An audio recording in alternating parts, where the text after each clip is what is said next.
আজ 10ই জানুয়ারি 2026 শনিবার।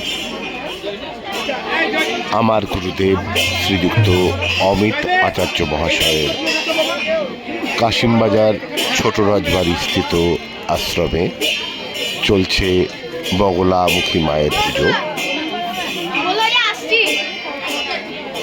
আপনারা এখন দেখছেন সেই পুজোর ছবি। এবার শুরু হবে যজ্ঞানুষ্ঠান। যজ্ঞবেদী সাজানো আছে।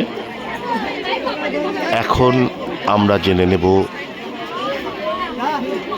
শ্রীযুক্ত অমিত আচার্য মহাশয়ের কাছ থেকে এই পুজো সম্বন্ধে কিছু কথা।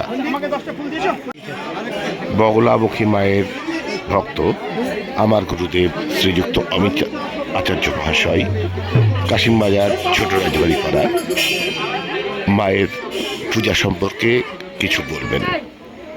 বলুন। আমি প্রতি বছর পৌষ মাসে কৃষ্ণপক্ষের অষ্টমী তিথিতে মায়ের আরাধনা করে থাকি।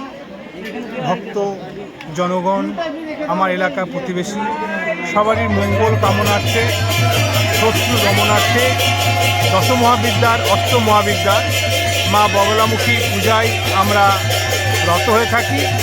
আমরা সবাই আনন্দ উচ্ছ্বাসে শত্রু নিধনের জন্য আমরা বগলামুখী পূজা করে থাকি। আমার আশ্রমে